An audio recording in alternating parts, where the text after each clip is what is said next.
The graduated cylinder reads 25 milliliters because it has a calibration error that makes every volume measurement come out a bit low compared to the more accurate Buret. Think of the graduated cylinder like a ruler that was printed a little short. When you measure with it, everything looks smaller than it really is.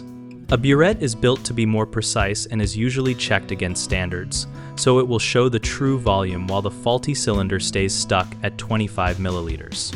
The problem is systematic, which means the error is consistent and not just random luck, so every time you pour the same amount, the cylinder repeats the same wrong number. You can catch this by comparing the cylinder to a trusted glassware piece before using it, or by having the cylinder recalibrated or replaced if it always reads off. Students often assume their eye placement is the only cause, but if you read at the correct meniscus height and still get the wrong value, the cylinder itself may be wrong, and you should not just keep using it. Another common mistake is ignoring temperature effects.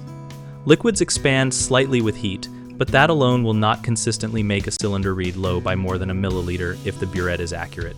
If you suspect calibration error, mark the difference and avoid relying on that cylinder for precise work or send it for calibration. Check out www.gumballdegree.com for more videos and resources on spotting and handling calibration errors in lab glassware.